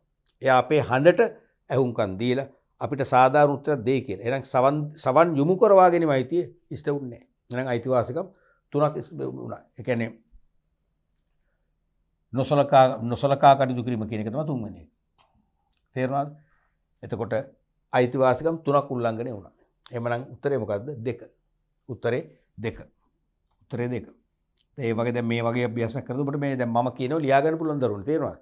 දැන් මේක මම කරන්නේ මේක තමයි පළවෙනි අපේ අයිතිවාසිකම උල්ලංඝනය කරපු පළවෙනි පොයින්ට් එක තමයි මේක. ඒතර මේකේ මොකක්ද උනේ? අපි ඉල්ලපු වර්ගෙ දුන්නේ නැහැ කියන්නේ තෝරාගෙන මේටි. දැන් ඔබට ඕනනම් මෙතනට ඕනනම් ලියා ගන්න පුළුවන්. තෝරා ගැනීමේ අයිතිය. Tamanට තේරෙන භාෂාවයි. තෝරා ගැනීමේ අයිතිය. තෝරා ගැනීමේ අයිතිය කියලා කියන්නේ නැත්නම් තෝරා ගැනීම කියලා ඇති ඔබට තේරෙන්නේ. පොඩි හින්ට් එකක් දාගන්න. ඒතර පැහැදිලිනේ. ඊට පස්සේ මේකෙන් අන්තර්ගතයේ පිළිවෙල ලේබලේ නැහැ. එහෙමනම් මේකෙදි උනේ මොකද්ද? මේකෙදි උනේ තොරතුරු දැන ගැනීමේ අයිතිය. තොරතුරු දැන ගැනීමේ අයිතිය. තොරතුරු දැන ගැනීම කියලා මම ලියන්නම්. ඕගොල්ලන්ට එහෙම ලියුම ඇති. මේකෙන් උල්ලංඝනය කරේ මොකද්ද? ගණන් ගත්තේ නැහැ කිව්වම. අපේ දෙන හඬට එයා උත්තරයක් දුන්නේ නැහැ. අපේ අහුම්කම් දුන්නේ නැහැ. කියන්නේ මොකද්ද? සවන් යොමු කරවා ගැනීම අයිතිය. සවන් යොමු කරවා ගැනීම අයිතිය. සවන් යොමු කිරීම නැත්නම් කරවා ගැනීම. තේරෙනවද? මේ වගේ කරන් දැන් මම හැම එකෙම මේ වගේ ලියන්න ඕනේ නැහැ. ඕගොල්ලන්ට මම දෙන්නේ පොඩි අත්දැකීම. මමත් එක්කම ඉන්න තේරෙනවද? ඉන්න එකම ඔබ මේක ලියා ගන්න. හරිනේ? ඊළඟ ප්‍රශ්නය යමු. මේ 2016 විභාග ප්‍රශ්න පත්‍රය තුලින් ආපු 9 වෙනි බහුවර්ණ ප්‍රශ්නය. උන්න කාලයකට පස්සේ අර 5 6 කියන ට්‍රැක් එකකින් ටික එහාට ගිහිලා තියෙනවා. එහෙම ඉතින් ඉඳහිට එනවා. ගොඩක් වෙලාට 90ක් වෙන්නේ 5 6. එක්ක 5 එක්ක 6 නැත්නම් දෙකම. මේකේ 9 වෙනි ප්‍රශ්නේ වශයෙන් ආවේ. බහුවර්ණ ප්‍රශ්න 9. පහත් සඳහන් දෑ අතුරෙන් රාජ්‍ය බදු ආදායමක් ලෙස සැලකිය හැකි කුමක්ද? චූටි ප්‍රශ්නයක්. එක එක අවුරුදු ළමයිගේ වාසනා ගුණ මහිමේ තරමානුවති මේ වගේ ලේසි ප්‍රශ්නත් එනවා. අවාසනාව තිබුණොත් මහමෙරක් වගේ ප්‍රශ්න තමයි එන්නේ. දෑ අතුරෙන් රාජ්‍ය බදු ආදායමක් ලෙස සැලකිය හැකි. බදු ආදායම් බදු නොවන ආදායම් කියලා අපි ඉගෙන ගත්තනේ ආදායම් රජයේ ආදායම් මූලික වර්ග දෙකක්. බදු ආදායම තමයි වැඩිම ආදායම රජයට දෙන අනික බදු නොවන ආදායම. ආන්නේ බදු රාජ්‍ය බදු ආදායම. බදු ආදායම තමයි අහන්නේ බදු. රීදුරු බලපත්‍ර ගාස්තු බදු නෙවෙයි ළමයි. ඒක ගාස්තුව. බලපත්‍ර ගාස්තුවක් කියන්නේ බදු නෙවෙයි අනිවාර්යයෙන්ම ගාස්තුව. බදු නොවන ආදායම. එහෙනම් ඒක උත්තරේ නෙවෙයි. තේරෙනවද? ඒක උත්තරේ නෙවෙයි එහෙමනම්. අපි ඒක කපලා දාමු. දුම්රිය ගාස්තු ඒත් එහෙමනේ බද්දන්නේ නෙවෙයි. දුම්රියෙන් නිශ්චිත ගමනාන්තයක් කරා යාමේදී අපෙන් අය කරන ෆී එකක්. ප්‍රමාණ ගාස්තුවක් නේ. ඒක බද්දක් නෙවෙයි. අපි ඒකත් කපලා දාමු. වරිපණම් ගාස්තු. වරිපණම් ගාස්තු. දැන් මෙතන තියෙන පොඩි අවුලක් ගාස්තු. මොකද මගෙන් මේ විභාගේ පැවැත්වුම් පස්සේ ළමයි කීප දෙනෙක්ම ඊළඟ අවුරුද්දේ දැන් මේ අවුරුද්ද ලියන්න ඉන්න ළමයි කීප දෙනෙක්ම මම හමු වෙච්ච අවස්ථාවක මේක ප්‍රශ්න කළා. මීටර දෙන ළමයි ඉන්නවනේ ක්ලාසස් වල. ගාස්තු වෙන්නේ කොහොමද කියලා මේක. මමත් එක ගායකට ගාස්තු වෙන්න බෑ. වරිපණම් බදු කියලා අපි කියන්නේ. වරිපණම් බදු. ඉංග්‍රීසියෙන් කියන්නේ ඇසෙස්මන්ට් ටැක්ස්. නැත්නම් ඇසෙස්මන්ට් ටැක්සස්. නම් බදු වෙන්න එපා. ගාස්තු කියලා දාපු එක ටිකක් හොඳ නෑ. සමහරට අර මේ කොන්ට්‍රොන්ජි මේ ඔක්කොටම ගාස්තු දාපු නිසා ගාස්තු කියලා ලියුණා වෙන්න පුළුවන්. ඒ මානසිකත්වයෙන්. හරිනම් බදු වෙන්න ඕනේ. ඉතින් ඒ වැරදි ගැන හිතන්න එපා විභාගෙදී. ඒ කොන්ට්‍රෝල් චීෆ් ගැතින් හරි නැත්නම් ප්‍රින්ටින් මිස්ටේක් එකක් කරුණාම ඒ ගැන හිතලා තර කර කාලනාස්ති කරන්න එපා. Tamanට දැන් එකට තේරෙනවානේ මේ අහන්නේ වරිපණම් බද්ද තමයි කියලා. ඉතින් එහාට යන්න තේරෙනවද? මේක වරිපණම් බදු තමයි. එහෙනම් ඒක තමයි උත්තරේ බදු බද්ද වෙන්නේ. තැපැල් ගාස්තු බද්දක් නෙවෙයි ගාස්තුවක්. බැංකු ගාස්තු බැංක් චාර්ජස් අය කරන ගිණු විශේෂම ජංගම ගිණු හිමියන්ගේ මාසිකව බැංකු ගාස්තු අය කරනවා. ඒක බැංක් ස්ටේට්මන්ට් එක අපිට හයිලයිට් කරලා ඉවරයි. ඒකත් බද්දක් නෙවෙයි. එහෙනම් උත්තරේ 3. බදු ආදායමක් වෙන්නේ. වරිපණම් බදු නැත්නම් වරිපණම් ගාස්තු. පළාත් පාලන ආයතනය කරන මතකයින්. ඊළඟට 2016 විභාග ප්‍රශ්නයක් මයි 10වෙනි ප්‍රශ්න වශයෙන් ආවේ. අන්න තවත් ඒකට 5 කියන ප්‍රශ්න වලින් මිදලා තවත් ටිකක් ඈතට ගිහිල්ලා අවුරුදු 10වෙනි ප්‍රශ්න 9වෙනි ප්‍රශ්නයත් 10වෙනි ප්‍රශ්නයත් දෙකම මේ 3 වෙනි එකෙන් ඇහුවේ. වෙළඳ විසමාචාරයක් ලෙස සැලකිය හැක්කේ පහත ද ඇතුළෙන් කුමක්ද? වෙළඳ විසමාචාරයක් ලෙස සැලකිය හැක්කේ පහත ද ඇතුළෙන් කුමක්ද? කියන්නේ වෙළෙන්දෝ විසින් අනුගමනය කරන කැත වැඩ නැත්තම් කූට වැඩ නැත්තම් පාරිභෝගික අසහනයට පීඩාවට පත් කරන අකටයුතුකම් කියන තැනට වැටෙන එක තමයි මේ අපචාර කියලා කියන්නේ, විසමාචාර කියලා කියන්නේ. මොකක්ද? සේවකයින්ට නියමිත දිනට වැටුප් නොගෙවීම. මොකද කියන්නේ? සේවකයින්ට නියමිත දිනට වැටුප් නොගෙවීම. වෙළඳ විසමාචාරය නෙවෙයිනේ. ඒක ඇවිල්ලා ව්‍යාපාරිකයන්ගේ සමාජ වගකීම් පැහැරීම. තේරුණා? සමාජ වගකීම්නේ. ඒ කියන්නේ මගේ සේවකයන්ට මම සාධාරණ වැටුපක් ගෙවන්න බැඳියාවක් තියෙනවා. මගේ සේවකයන්ට මම වැටුප් ගෙවිතු දින හෝ එදිනට පෙර ගෙවීමේ බැඳියාවක් තියෙනවා. ඒ අපේ වගකීම්, සමාජ වගකීම්. සේවකයන් වෙත සමාජ වගකීම්. එහෙනම් ඒක උත්තරේ නෙවෙයි. තේරුණාද? ඒක උත්තරේ නෙවෙයි එහෙනම්. මේ වෙලේ සමාජ වගකීම්. මේ සමාජ වගකීම්. අහන්නේ විසමාචාර. මේක ඇවිල්ලා සමාජ වගකීම්. සමාජ වගකීම්. ඒ නිසා ඒක උත්තරේ නෙවෙයි. පැහැදිලිනේ? තමන් එහෙම ලියා ගන්න ඕන එකක්. ඒක පැහැදිලිනේ? අපේ විෂය දැනුම අපේ දිග හැරෙනවා අපට පේපරට ඕන විදියට. ව්‍යාපාරික ස්ථානයේ පිරිසිදු තබා නොගැනීම. ව්‍යාපාරික ස්ථානයේ පිරිසිදු තබා ගන්න එක හොඳයි. ඒකත් වගකීමක්. කා සඳහාද? සේවකයන්ට විශේෂයෙන්ම ගනුදෙනුකරුවන්ටයි. බාහිරින් ව්‍යාපාරයත් එක්ක ගනුදෙනු කරන්න එන ගනුදෙනුකරුවන්ට ප්‍රසන්න ස්ථානයක්, සෞඛ්‍යාරක්ෂිත ස්ථානයක් වෙන්නට ඕනේ. ඒ කියන්නේ මෙතන අපිරිසිදු ස්ථානයක් නම් ගනුදෙනුකරුවා ඇවිල්ලා භාණ්ඩාසේව මිලදී අරගෙන ගියාම යාට කොවිඩ් රෝගය බෝ වෙනවා නම්, වෙනත් ලෙඩ රෝග වලට ගොදුරු වෙනවා නම්, නැති රෝගයට හට ගන්නවා නම් එතන අන්න එහෙනම් පාරිභෝගික ඇවත සමාජ වගකීම් පැහැරලා තියෙනවා. එහෙනම් මේකත් මම කෙටියෙන් ලියන්න මේකත් වැරදි. මේක සමාජ වගකීම තමයි. සේවකයෙකු රැකියාවෙන් ඉවත් කිරීම. වෙළඳ සමාචාරයද නෑනේ. සේවකයෙක් රැකියාවෙන් ඉවත් කරන්න අයිතියක් තියෙනවා. සේවකයෙක් දිගින් දිගටම වැරදි කරනවා නම්, අවවාද කිරීම තුලින් ඒක කරන්න බැරි නම්, සුළු දඩුවමක් දීලත් ඒක පාලනය කරන්න බැරි නම්, කම්කරු කොමසාරිස්වරයාට ලිඛිතව දැනුම් දීලා එයාගේ අවසරයත් ඇතුව සේවකයෙක් ඉවත් කරන්න පුළුවන්. ඒතර ඒක මොකද්ද? ඒක ඇවිල්ලා සේව්‍යගේ අයිතියක් ඒක. සේවා යෝජකගේ අයිතියක්. හාම් පුතාගේ අයිතියක් නේ. එහෙනම් අපිට ඒකත් ගන්න බැහැ නිසා. සේව්‍යාගේ අයිතියක්. සේව්‍යාගේ අයිතියක්. ලකුණු කළ මිලට වඩා වැඩි මිලකට භාණ්ඩ විකිණීම. ඒ ගැන මොකද කියන්නේ? භාණ්ඩයක මාකප් ප්‍රයිස් එක තියෙනවනේ, ලේබල් එක ඇසුරු මේ ලකුණු කළ මිල. ඒ ලකුණු කළ මිල 100යි වැඩි විකුණනවා. මේ ඊපෙරේද මම එක්තරා සිද්ධාස්ථානයකට ගියා පවුලෙත් එක්ක ගිහිල්ලා අපි වතුර බෝතලයක් ගත්ත දිබාට බොන්න. ඒ බෝතලේ ලේබලේ තියෙන රුපියල් 60යි. අපෙන් 100ක් ගත්තා. ඉතින් අපේ කට්ටිය කුචු පුචු ගාවන් කරනවා යන් දැන් ඉතින් මේ අහිංසක මිනිස්සුනේ මේගොල්ලෝ. ඒ නිසා අපි යන් ඉතින් මමත් කරේ වරදක්. තේරෙයි. ඒ අහිංසක මිනිස්සු කියලා මම ඒකට ක්‍රියාත්මක වෙන්න දුන්නේ නැහැ. මම කතා කරන්න දුන්නේ නැහැ. ඒ කියන්නේ මොකද්ද? ක්‍රියාත්මක වීම. පාරිභෝගික වගකීම තමයි ක්‍රියාත්මක වීම අවශ්‍යයි. කතා කරනවා. ඒයි කොහොමද ඔයා 100ක් ගන්න? ඔයාට පුළුවන් ඕනම් අඩු ගන්න තව 20ක් එක 80ක් ගන්න. තේරෙනවද? එහෙම ක්‍රියාත්මක වුණේ නැහැ මම පව. නමුත් අහිංසක මිනිස්සු නිසා මම පස්ස ගෙහුවා. එහෙනම් ඒක මොකද්ද? අනිවාර්යෙන් ඒව තමයි විසමාචාර කියන්නේ. ව්‍යාපාරික විසමාචාර. එහෙනම් ඒක තමයි බොහෝලන උත්තරේ විය යුත්තේ. ඊළඟට ගනුදෙනුකරුවන් සමග මනා සබඳතාවයක් පවත්වා නොගැනීම. ගනුදෙනුකරුවෝ සමග මනා සම්බන්ධතාව පවත්වා ගන්න ඕන. අඛණ්ඩ සම්බන්ධතාව තියා ගන්න ඕන. අඛණ්ඩ සම්බන්ධතාව තබා ගත්තොත් ගනුදෙනුකරුවෝ Tamanට පක්ෂපාතී තත්ත්වයට පත් කරගෙන වෙළඳපොළ ස්ථාවර කරගෙන දිගු කාලයක් ව්‍යාපාරයේ පැවැත්ම ආරක්ෂා කරගන්න පුළුවන්කම ලැබෙනවා. එහෙමනම් ඒකත් නෙවෙයි උත්තරය. ඇවිල්ලා සමදේ මොකද? ඒ ඇවිල්ලා මානව සම්පත්. ඒ ඇවිල්ලා මානව සම්පත් සම්බන්ධ කතන්දරයක් ඒක. එහෙනම් එකම කතන්දරය මේකට මැච් වෙන්නේ 4 පිළිතුරු 4 වෙනි එකයි. ඊළඟ ප්‍රශ්නය 2015 විභාග ප්‍රශ්නය. 2015 6 වෙනි ප්‍රශ්නය එකත්. 2015 පළවෙනි විභාග ප්‍රශ්න පත්‍රයේ 6 වෙනි බහුවර්ණ ප්‍රශ්න වශයෙන් ආපු ප්‍රශ්නේ.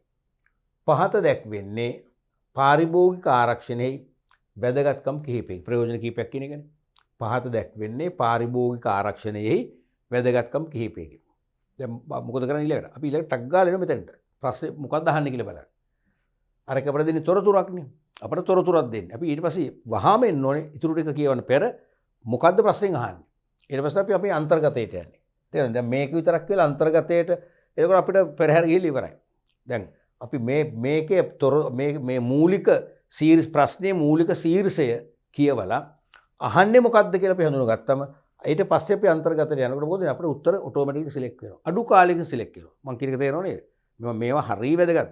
මම මේකට කියන්නේ විශේෂ තාක්ෂණය නැත්නම් ප්‍රශ්න වලට පිළිතුරු ලිවීම නැත්නම් ප්‍රශ්න පත්‍රයට මුහුණ දීමේ තාක්ෂණය. මෙන්න මේවා ඔබ අනිවාර්යයෙන්ම ගන්න. ගොඩක් ගුරුවරු මම දන්නවා මේවා ළමයිට ඒ තරම් ඒත්තු ගන්නවන්නේ නැහැ. ඒ නිසාම ළමයිට ඕන මාවත් ඔස්සේ කියලා විභාග ලියන්න බෑ. ලියන්න පුළුවන් හොඳම මාවත තමයි මම මේ කියලා දෙන්නේ. one best way. තේරෙනවද? හොඳම මාවත. ඒ නිසා අනිවාර්යයෙන්ම මේ ක්‍රම අනුගමනය කරන්න. ප්‍රශ්නේ කියවන්න. දැන් මේකේ තොරතුරු දෙනවනේ. ඒ අන්තර්ගත තොරතුරු කියවන්න එපා. ඊට පස්සේ බලන්න ප්‍රශ්නෙන් අහන්නේ මොකද්ද? දැන් ඉස්සෙල්ලා ප්‍රශ්න ඕක අපිට ගැටලුවක් උන්නේ නැහනේ. මේ බලන්න වෙළඳ විසමාචාරයක් ලෙස සැලකිය හැක්කේ කුමක්ද? ඒක ප්‍රෙලිම් ප්‍රශ්නේ අහනවනේ. ඒ නිසා අපිට දෙපාරක් හිතන්න ඕනේ. මේක වෙනස් නේ. මේ ප්‍රශ්න වෙනස් නේ. මේ ප්‍රශ්න වෙනස් නේ. අපිට දෙන තොරතුරු කීපයක්. පහත දැක්වෙන්නේ පාරිභෝගික ආරක්ෂණයේ වැදගත්කම් ප්‍රයෝජන කීපයක් දෙන තොරතුරුනේ. එහෙනම් අපි දෙවනුව බලන මොකක්ද අහන්නේ? ඊට පස්සේ තමයි අපි අන්තර්ගතට එන්නේ. තේරෙනවද? අන්න කාලය අඩුයි. අඩු කාලයකින් නිවැරදි පිළිතුරට ප්‍රවේශ වෙන්න අත්ලක් ඒක. මොකක්ද අහන්නේ? ඉහත සඳහන් කරුණු අතුරින් පාරිභෝගිකයින්ට පමණක් වැදගත් වන සංයෝජනේ තෝරන්න. මේ කිව්ව කරුණු අතුරින් පාරිභෝගිකයන්ට අදාළ වන පාරිභෝගිකයට පමණක් අදාළ වන සංයෝජන. දැන් පුළුවන් උත්තර සිලෙක්ට් කරන් යන්න. මුදලට සරලන වටිනාකමක් ඇති භාණ්ඩ ලබා ගැනීමට හැකි වීම. තේරෙනවද? පාරිභෝගික ආරක්ෂණයක ප්‍රයෝජනයක් තමයි අපි ගෙවන මුදලට සරලන වටිනාකමක් ඇති භාණ්ඩ සේවා අපිට ලබා ගන්න පුළුවන්ද බැරිද? පුළුවන්. එහෙනම් ඒක අපිට අදාළ වාසියක් නේ. අපිට ඒක සිලෙක්ට් කරන්න පුළුවන්. වෙළඳ විසමාචාර වලට එරෙහිව නීතිමය ආවරණය ලබාගත හැකි වීම. ඒකත් හරි නේද? වෙළඳ අනුගමනය කරන විවිධ අපචාර විසමාචාර වලට එරෙහිව අපිට අදාළ බලාධිකාර වලට පැමිණිලි කරලා අපේ නීතිමය ආවරණය ලීගල් කවරේජ් එක නීතිමය සහනය ලබා ගන්න පුළුවන්. ඒකත් හරි. ඒක අපිට බලපාන වාසියක්. ගනුදෙනුකරුවන්ගේ විශ්වාසය ගොඩනගා ගැනීමට හැකි වීම. ඒක අපිට නෙවෙයිනේ. ගනුදෙනුකරුවගේ විශ්වාසය ගොඩනගා ගන්න පුළුවන් කියන එක තියෙන කාටද? ව්‍යාපාරිකයාටයි. එහෙනම් අපිට ඒක ගන්න බෑ. ඊළඟට ලාභයේ උපරිම කර ගැනීමට හැකි වීම. දැන් පාරිභෝගික ආරක්ෂණය හොඳින් ක්‍රියාත්මක වුණාම ආචාර ධර්මානුකූලව සමාජ වගකීම් අනුගමනය කරමින් යහපත් ව්‍යාපාරික පුරවැසියෙක් වශයෙන් අනිවාර්යයෙන්ම එයා ස්වයංක්‍රීයව ව්‍යාපාර කටයුතු වල නියුක්ත වෙනවා. ඒතොර එහෙම වුණාන් පස්සේ මොකද වෙන්නේ? තමන් කෙරෙහි තබන විශ්වාසය වැඩි කරනවා පාරිභෝගිකෝ. ඒ තුලින් ඒගොල්ලෝ අපිට ඉක්මනින්ම වැඩි ප්‍රමාණයක් ආකර්ෂණය කරගන්න පුළුවන්කම ලැබෙනවා. ඒගොල්ලොත් එක්ක ගනුදෙනු කරලා ලාභ වැඩි කරගන්න පුළුවන්. එහෙනම් ඒක අපිට නෙවෙයි ව්‍යාපාරිකයට ඒ නිසා ගන්න බෑ. ඒක අපිට නෙවෙයි ව්‍යාපාරිකයාටයි. කීර්තිනාම වැඩි කරගන්න හැකි වීම. හරිනේද? ඒ වගේ පාරිභෝගික ආරක්ෂණය දෙනවා කියන්නේ එයා අනිවාර්යයෙන්ම නීත්‍යානුකූලව වැඩ කරනවා. නීති රීති වලට එකගව වැඩ කරනවා. නීති විරුද්ධ වැඩ කරන්නේ නැහැ. ආචාර ධර්මානුකූලව වැඩ කරනවා. සමාජ වගකීමෙන් යුතුව කටයුතු කරනවා. එහෙම නැත්නම් හොඳ ව්‍යාපාරික පුරවැසියෙක් කියලා සමාජගත වෙනවා. සමාජයේ වැඩි කතා බහකට ලක් වෙනවා. ඒ කියන්නේ මොකද්ද? කීර්තනාමයක් ඇති වෙනවා. එහෙනම් ඒකත් අපිට ගන්න බෑ. ඒක ඇවිල්ලා ව්‍යාපාර වලටයි. ඊට පස්සේ භාණ්ඩ වලින් අපේක්ෂිත ප්‍රමිති හා ආරක්ෂිත අවශ්‍යතා තහවුරු කිරීමට හැකි වීම. ඒක ගන්න පුළුවන් නේද? අපිට. ඔව් භාණ්ඩ වලින් අපේක්ෂිත ප්‍රමිති. භාණ්ඩයෙන් අපි අපේක්ෂා කරන ප්‍රමිති අපිට හඳුනා ගන්න පුළුවන්. ඒ වගේම ආරක්ෂිත අවශ්‍යතා. ඒ කියන්නේ අපි භාණ්ඩේ පරිහරණය කළ යුත්තේ කොහොමද? ගබඩා කරන්නේ මොන වගේ තැනකද? අපිට ඒක තහවුරු කරගන්න පුළුවන්, හඳුනා ගන්න පුළුවන්. එන එක අපිට ලැබෙන වාසිය. එන ඒක ගන්න පුළුවන්. එහෙනම් පිළිතුර ABF කියන්නේ දෙවෙනි උත්තරේ. දෙවෙනි උත්තරේ. ඊළඟ ප්‍රශ්නය යමු. මේ 2015 වහපු විභාග ප්‍රශ්නයක් 7 වෙනි බහුවර්ණ ප්‍රශ්න වශයෙන් තමයි විභාගෙට යොමු වුනේ.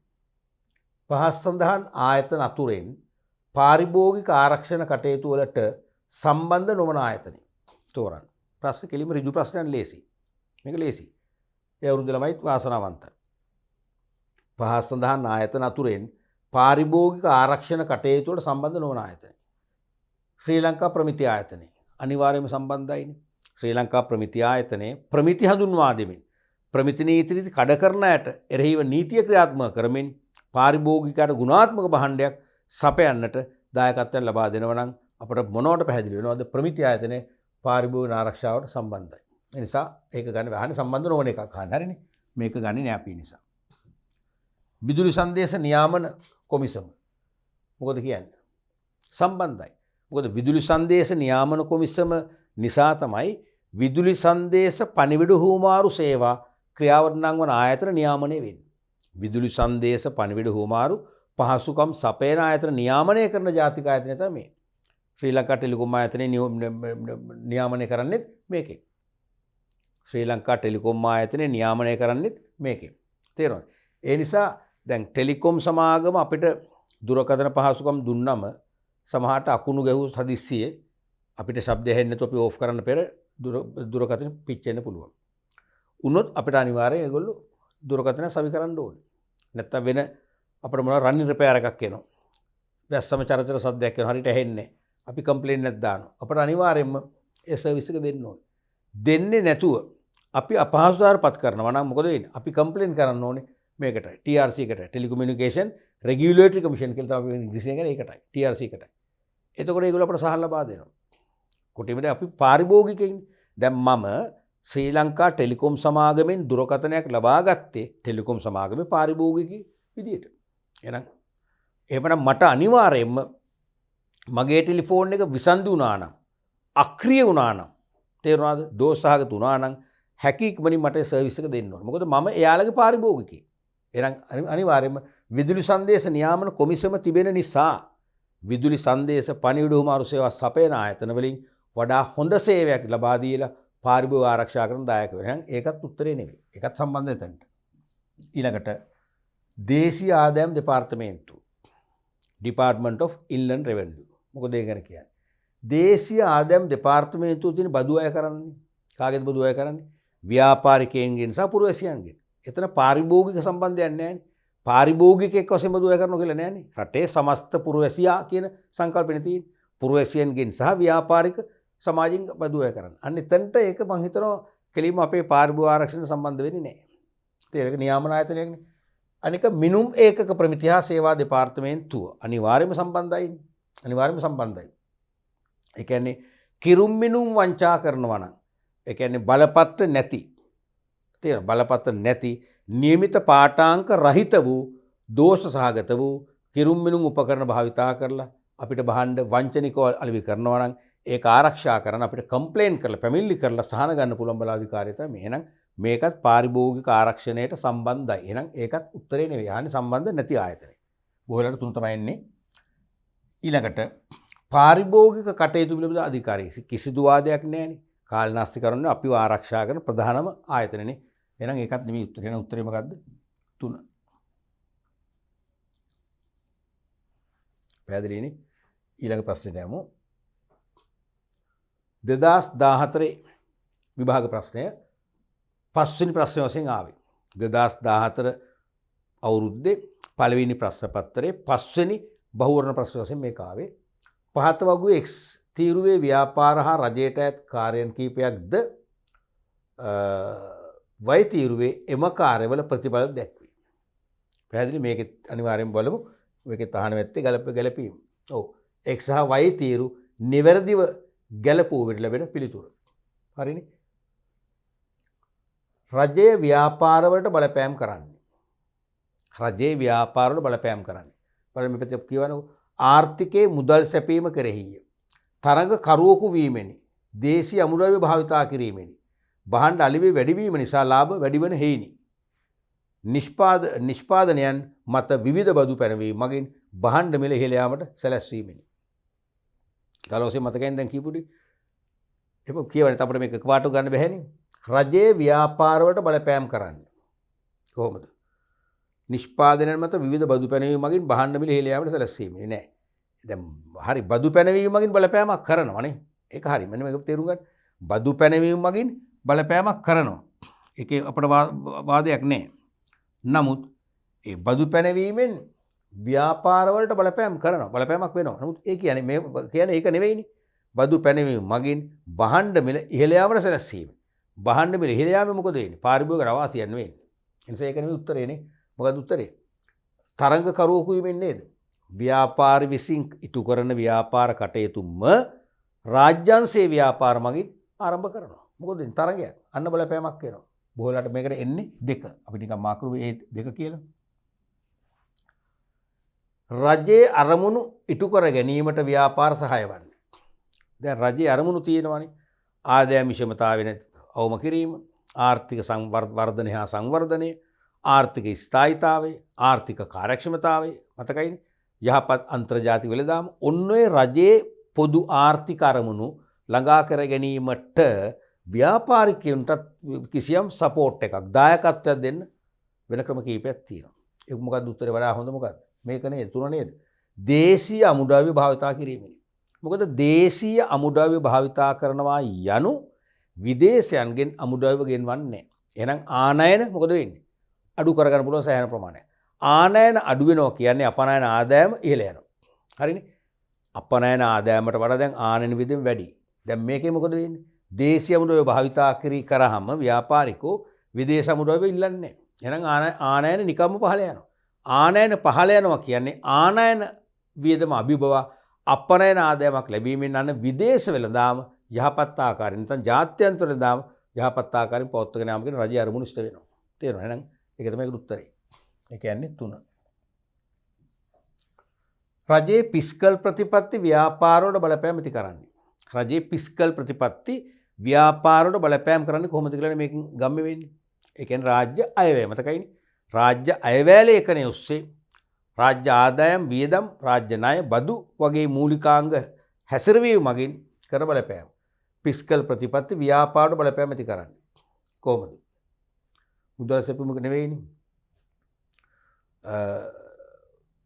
නිෂ්පාදනයෙන් මත විවිධ බදු පැනවීම මගින් භාණ්ඩ මිල ඉහළ යාමට සැලැස්වීමෙන්. ඔයාලට ඒක ගන්න පුළුවන් නේ.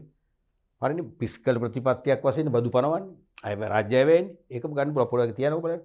රජයේ මූල්‍ය ප්‍රතිපත්ති බලපෑම ඇති කරන්නේ. මොකද මූල්‍ය ප්‍රතිපත්ති? පැහැදිලිවම මේකනේ. ආර්ථිකයේ මුදල් සැපයීම කරේ. මූල්‍ය ප්‍රතිපත්තියෙන් කරන්නේ මොකද්ද? රටට අවශ්‍ය ප්‍රශස්ත මුදල් සැපයීමක් බිහි කර පවත්වාගෙන යාම. එහෙනම් පැහැදිලිව මේකට එන්නේ 1. ව්‍යාපාරිකයින්ට පාරිභෝගික ආරක්ෂණය වැදගත් වන්නේ මොනවාටද? පාරිභෝගික ආරක්ෂණය වැදගත් වෙන්නේ භාණ්ඩ අලෙවිය වැඩිවීම නිසා ලාභ වැඩි වෙන හේතුව. මොකද පාරිභෝගික ආරක්ෂණය ව්‍යාපාරිකයෝ ක්‍රියාත්මක වෙද්දී නැත්නම් පාරිභෝගික ආරක්ෂණයට ගරු කරද්දී. පාරිභෝගික ආරක්ෂණයට ගරු කරනවා කියන්නේ මොකද්ද? පාරිභෝගික ආරක්ෂණ නීති රීති වලට යටත්ව කටයුතු කරනවා. ඒවා නීති රීති පිළිපදිනවා. පාරිභෝගික අයිතිවාසිකම් කරේ අවධානය යොමු කරනවා. අයිතිවාසිකම් කඩ කරන්නේ නැහැ. පාරිභෝගික වගකීම් කරේ අවධානය යොමු කරනවා. වඩා නිවැරදි ගුණාත්මක සේවයක් සපයනවා. එහෙනම් ඒකෙන් මොකද්ද වෙන්නේ? පාරිභෝගිකයන්ගේ විශ්වාසය වැඩි වෙලා භාණ්ඩ අලෙවිය වැඩි වෙලා ලාභ වැඩි වෙනවා. එතනට පැහැදිලිව මෙන්න මොකද්ද? 4.